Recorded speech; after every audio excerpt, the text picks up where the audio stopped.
Olá pessoal, vamos para o vídeo de hoje, onde a gente vai falar sobre violência policial é a continuação da ditadura militar e do escravismo. Antes de começar o vídeo, não se esquece e participa da campanha de engajamento do canal. Então curte, comenta, compartilha, indica o vídeo para as outras pessoas. Se não é inscrito, se inscreve, ativa o sininho. Se o sininho não estiver ativado, tudo isso ajuda demais. Vamos ver se a gente chega nos 10 mil inscritos antes do fim do ano. Tô otimista que talvez a gente chegue, hein? Simbora. Enfim, e se puder, chega junto também da campanha de financiamento coletivo, isso é fundamental. Então chega junto aqui na descrição, tem o link do Apoia-se, você pode chegar junto, em breve ele está sendo reformulado, tô prometendo um tempão, mas vai sair, viu gente, é porque também eu tô ocupado. Também já saiu aqui Clube de Membros, então se você quiser, faz parte do Clube de Membros, vê lá quais são os benefícios, tem coisa legal aí para vocês. E também, se não lhe satisfazer o Clube de Membros, nem o Apoia-se, chega junto no Pix, que o QR Code está aparecendo aqui na tela. Vamos embora pro vídeo?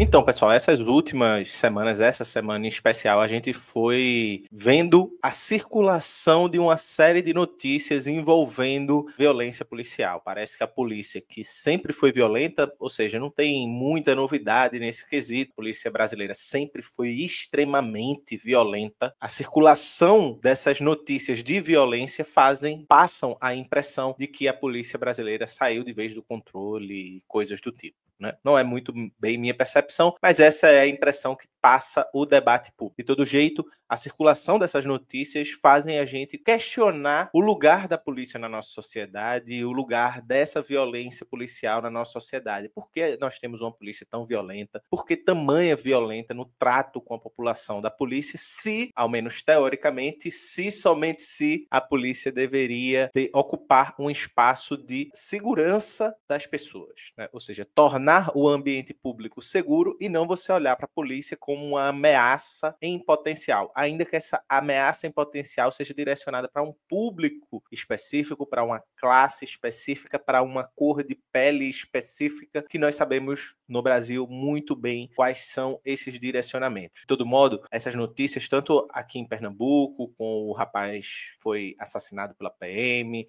em São Paulo, o rapaz foi jogado da ponte pelo policial, enfim, todas essas notícias chocantes explicitam de maneira ainda mais drástica o traço violentíssimo da polícia brasileira. E o que eu quero atentar para vocês é que essa violência, ela não é casual, ela não é fortuita, ela não é um caso isolado, como eu vi muitos comentários na internet colocando, né, um caso isolado, número 1 milhão, não sei quantos, e etc., porque realmente não são casos isolados. E não só não são casos isolados, e nem é só fruto, ainda que isso seja fundamental, do treinamento que a PM dá aos seus policiais, como isso é fruto da sua origem histórica, é fruto de um projeto de fundação de uma instituição que visa ser exatamente isso que ela tem exposto ser. A PM nasceu, foi fundada, funciona para isso. Não é um desvio de funcionalidade da PM, não é um mal policial, é a PM sendo a PM em sua excelência, fazendo o que tem que fazer muito bem feito.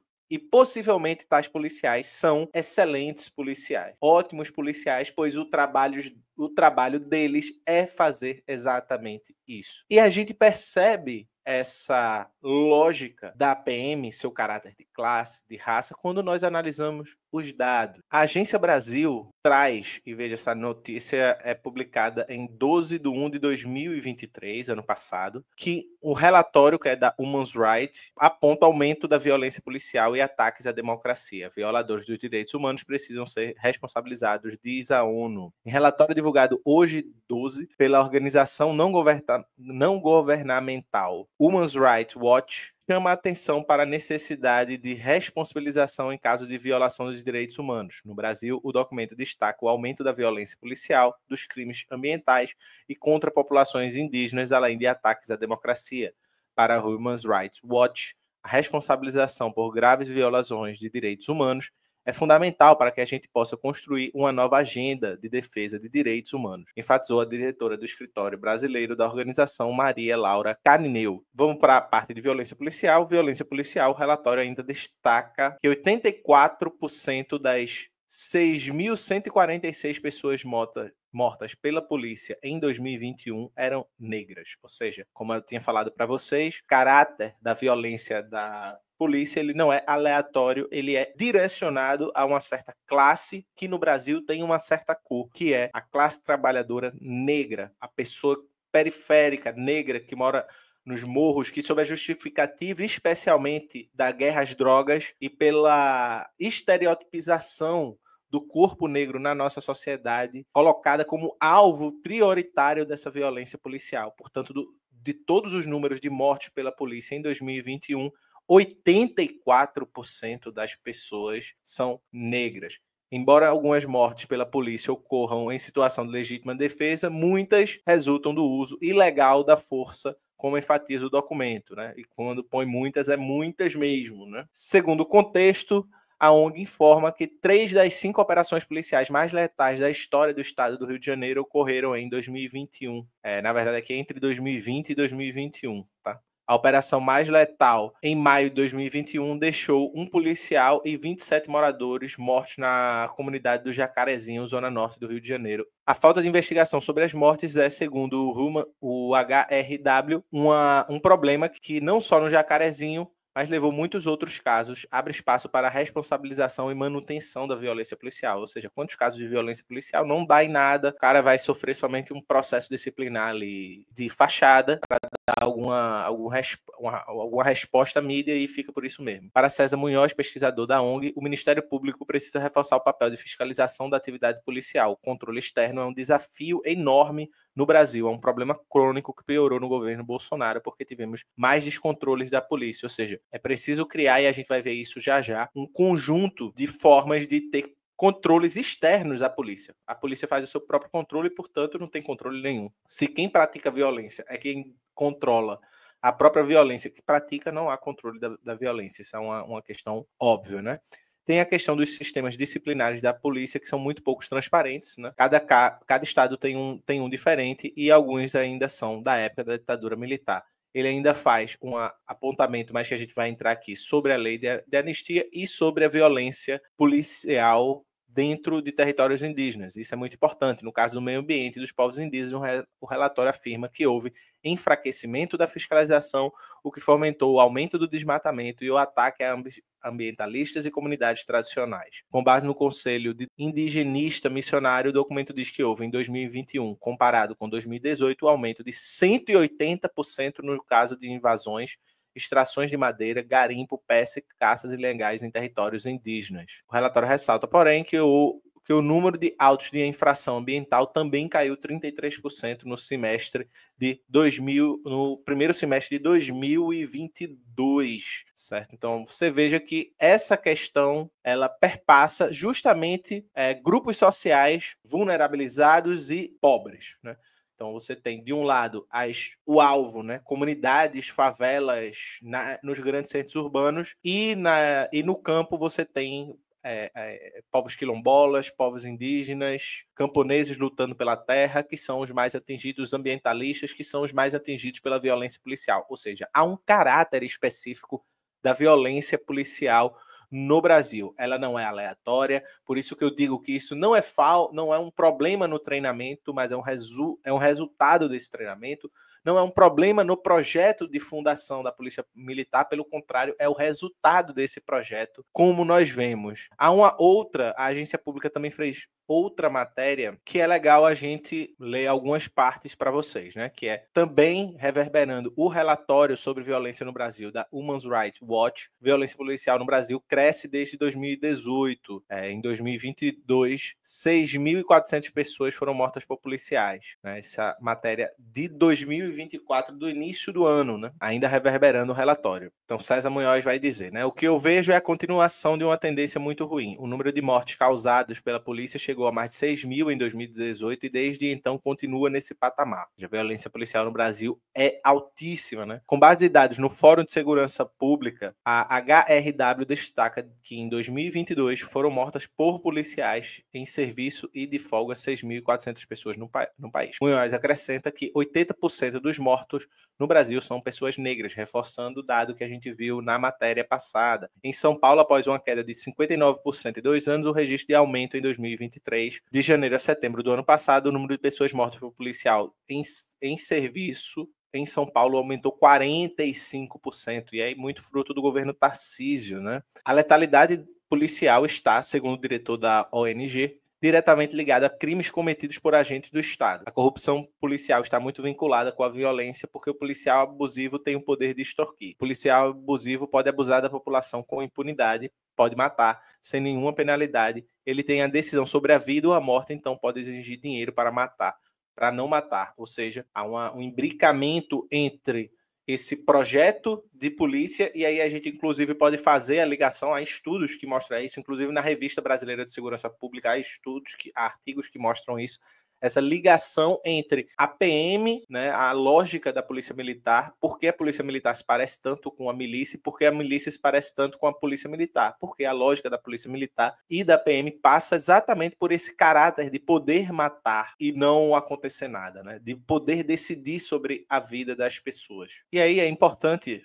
como eu tinha enfatizado, a gente destacar a origem da PM para entender justamente esse caráter violento, esse caráter de amassar a população, de pressionar a população com o poder de vida e morte sobre ela, mas justamente esse caráter de controle de uma determinada classe social, de um determinado grupo social, de um determinado grupo de pessoas com um determinado tom de pele específico. Então eu fui atrás, inclusive por conta de uma dica de uma amiga, Natália, lá do Rio, que eu sempre tive muito em mente a ideia de que a polícia militar foi uma organização, uma instituição fundada ali, né, na ditadura militar, e de fato é. Só que é isso, né? Existe uma história anterior a esse momento que eu passei despercebido, ela tentou e eu fui atrás aqui para trazer nesse vídeo. Então fui lá no site da ANPU, né, que é a Associação Nacional dos Pós-Graduandos de História, tem suas produções dos historiadores e pesquisadores de história do Brasil inteiro sobre a história das polícias militares no Brasil, né? Aqui no caso também trazendo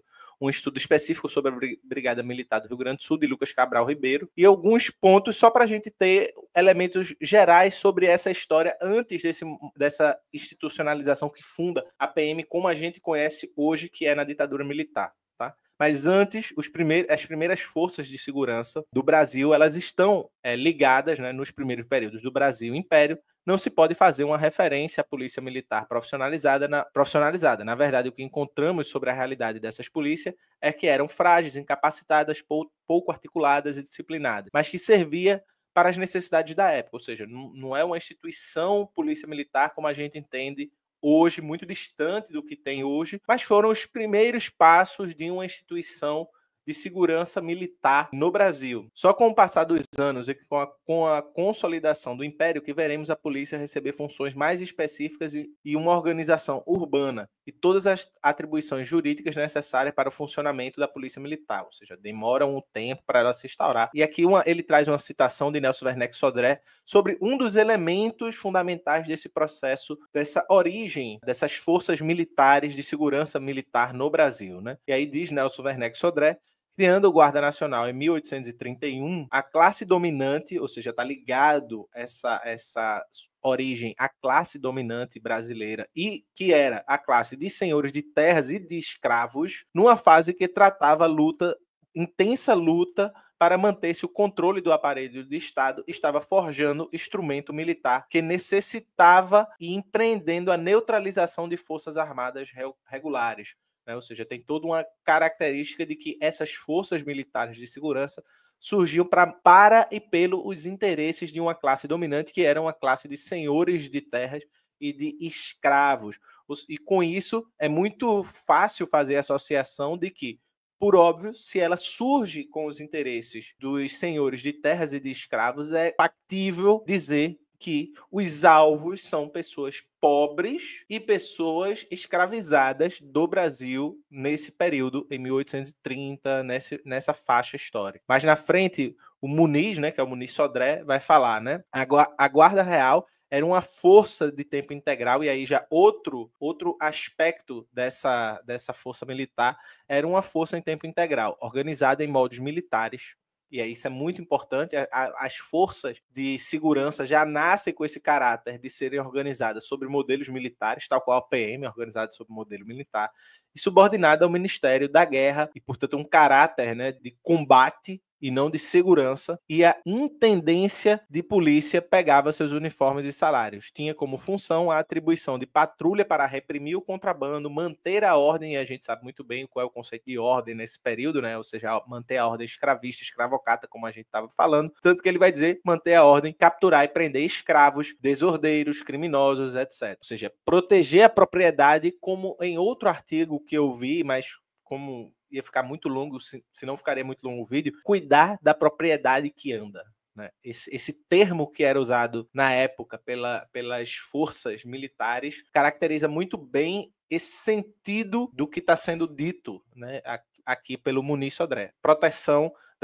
da propriedade que anda. E aí, um outro ponto que é a revolta de Canudos surge em um momento de crise da consolidação da Primeira República, pois a revolta de Canudos se mostra como um movimento que denunciava as debilidades da República que se formava no Brasil. Com isso, as forças da República buscam se mobilizar para conter a evolução desse movimento.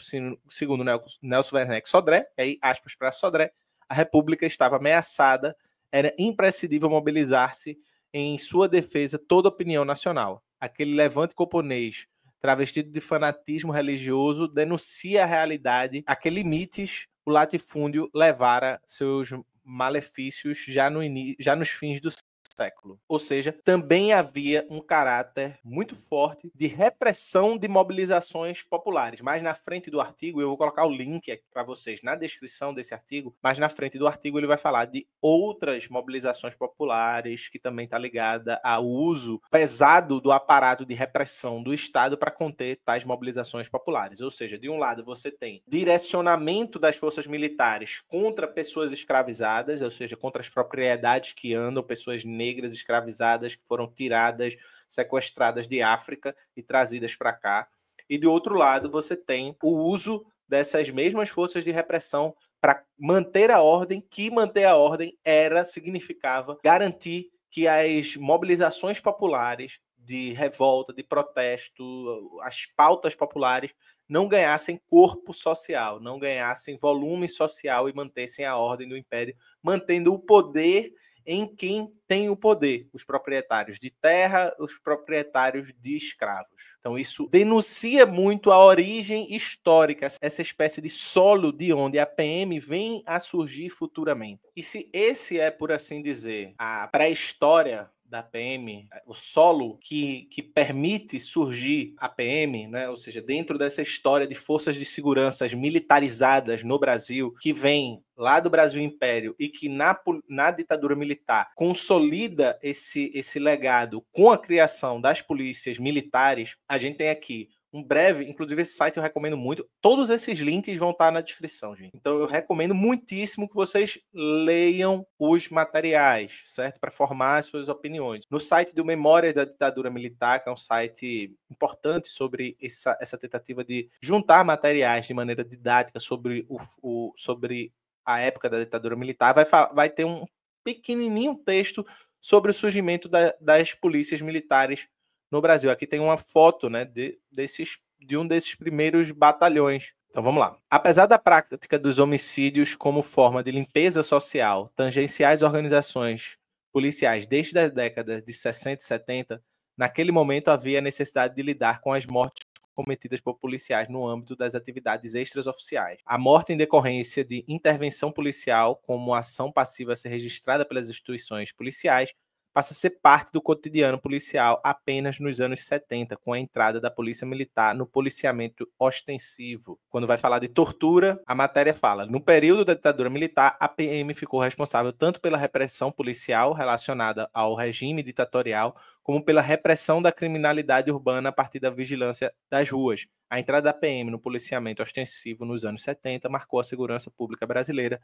pois coincidiu com o início do crescimento da letalidade policial. Ou seja, a PM, a partir do momento que ela surge, cresce a letalidade policial. E não só isso, a partir do momento que ela surge, ela passa a lidar com uma atividade paralela à atividade policial. Essa característica de que a polícia sempre teve uma atividade paralela. Então, você tem, por exemplo, uma série de grandes contraventores, etc., que surgem da PM, e a PM sempre lidando com essa atividade, ou até mesmo o CCC, Comando de Caça aos Comunistas, que haviam muitos policiais, ou seja, essas atividades extras oficiais, elas são constitutivas da PM. Falando na parte de polícia militar, uma invenção da ditadura, é destacado que nos anos de 1970, a violência urbana nas grandes cidades passa a ser marcada pelo crescimento do número de crimes patrimoniais e contra a vida. Nesse mesmo período que a polícia militar também vai começar a atuar de maneira mais violenta nas periferias das cidades e também contra dissidentes políticos.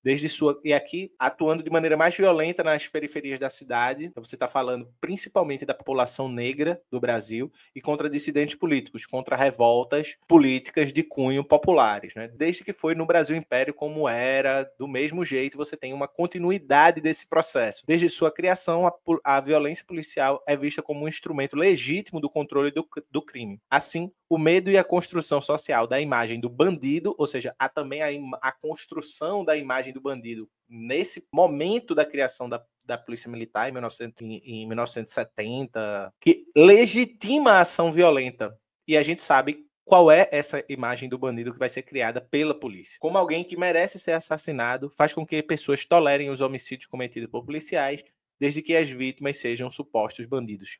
Essa construção, ela é vista até hoje. Até hoje, ao ponto de que o Brasil, ele é um dos poucos países que a violência policial e principalmente a tortura, ela continua endêmica nas instituições de segurança desde o fim da ditadura militar. Então tem uma célebre frase que eu não sei de quem é, eu sou doido que alguma pessoa me diga de quem é essa frase, que é o que resta da ditadura, e a pessoa responde tudo menos a ditadura, e que é explicitada por essa lógica da PM. Então vejamos, aqui no site do Consultor Jurídico, tá? Tem essa reportagem de 3 de agosto de 2022. 34 anos depois da aprovação do fim da tortura, eu gosto muito do direito, é que ele tem essa pretensão, né? De tipo, tá aprovado o fim da tortura, aí acabou a tortura. Aí o número de casos explode no Brasil, a realidade se abate sobre o direito, né? Entre 2016 e 2018, nas gestões Dilma e Michel Temer, foram registrados 20.900 casos de denúncia de tortura e abuso no momento da detenção.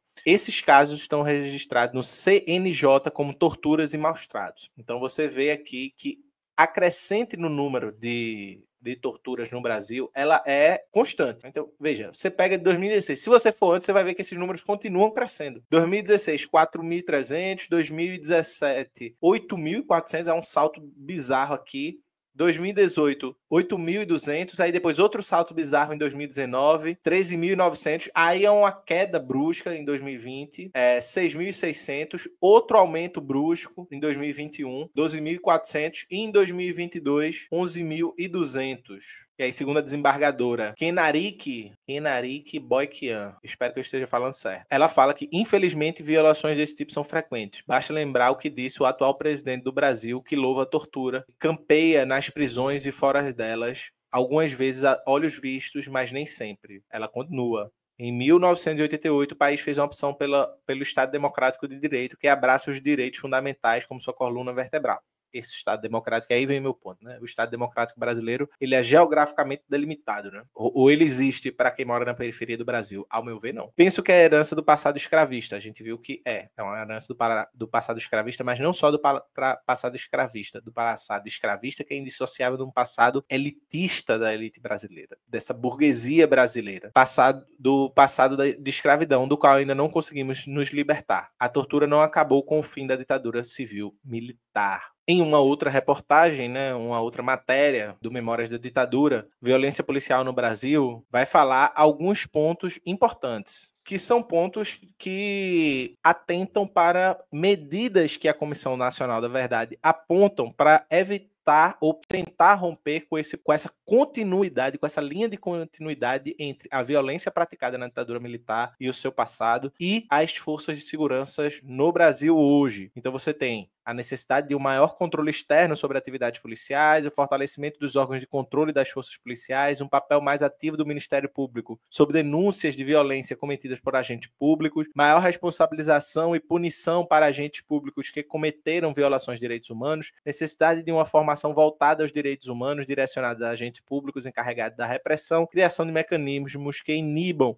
e combatam a prática de tortura por agentes públicos e principalmente apontem para a necessidade de desmilitarização da PM.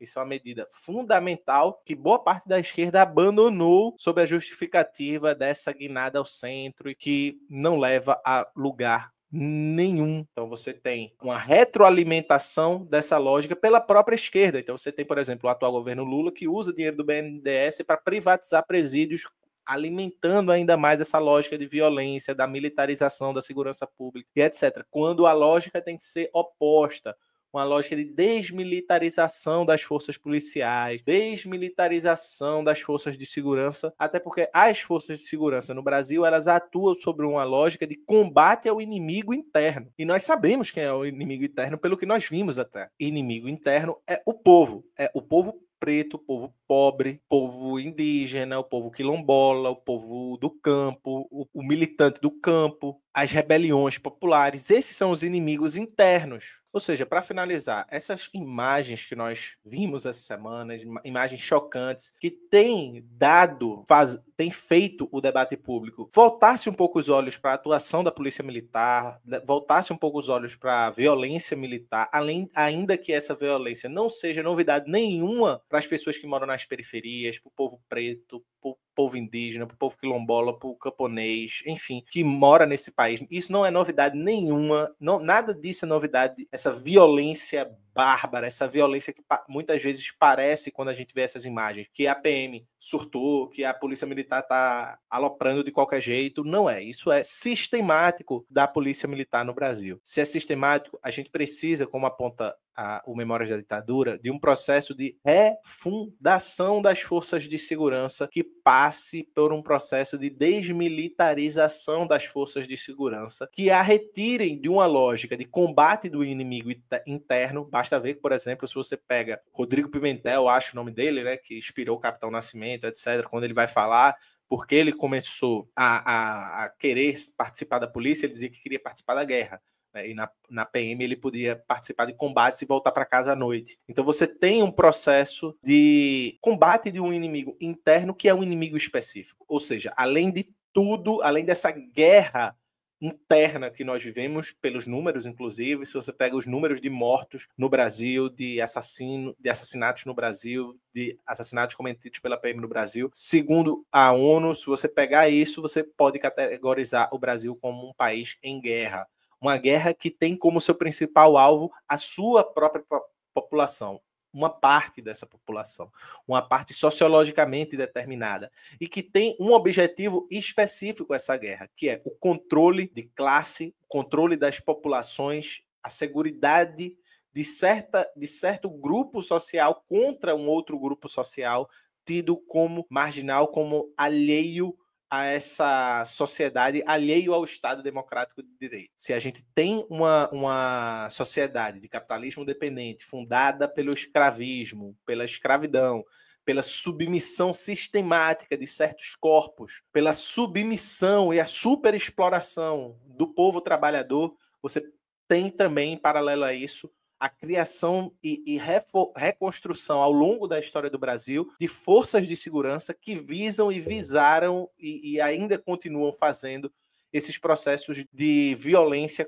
contra determinados grupos sociais em benefício de um certo horizonte de classe e de um certo horizonte de higienização social e de controle social, manutenção de uma certa ordem social, que é a ordem de um capitalismo dependente e brutalmente violento, ao ponto de que, e aqui um parêntese, eu me lembro que eu fui assistir com uma colega minha na época, filme Os Miseráveis, um filme francês, se chama Os Miseráveis porque ele se passa no bairro onde se passou o livro Os Miseráveis. Esse bairro hoje é uma comunidade onde majoritariamente vivem imigrantes africanos. E o filme se passa em torno de um caso de violência policial que, ainda que seja muito violento, eu me lembro que quando a gente assistiu, a gente se impactou muito pouco pela violência policial, porque a violência policial do Brasil comparada da França é absurdamente desproporcional. Absurdamente desproporcional. Então, se o policial cometeu um ato de violência com uma arma que não era letal, como no filme, no Brasil a gente vê o policial jogar uma pessoa da ponte. Você vê o policial matar um motorista de moto, um piloto de moto, que fazia Uber por conta de R$7. Então, essa desproporcionalidade da violência, ela é fruto da desproporcionalidade da violência que é necessária para manter um certo regime de poder baseado no capitalismo dependente. E por isso que ele precisa ser tão violento. Porque essa sociabilidade é muito violenta. Não há nenhuma novidade, porque a PM tem realizado aquilo para o que ela nasceu para fazer. Controlar a população, manter a ordem, combater o inimigo interno, controlar certas populações, especialmente o povo negro, o povo quilombola, o povo do campo, e manter a ordem política, social e econômica desse país. Não acabou, tem que acabar. Eu quero o fim da polícia militar, temos que lutar pela desmilitarização da polícia, isso é fundamental,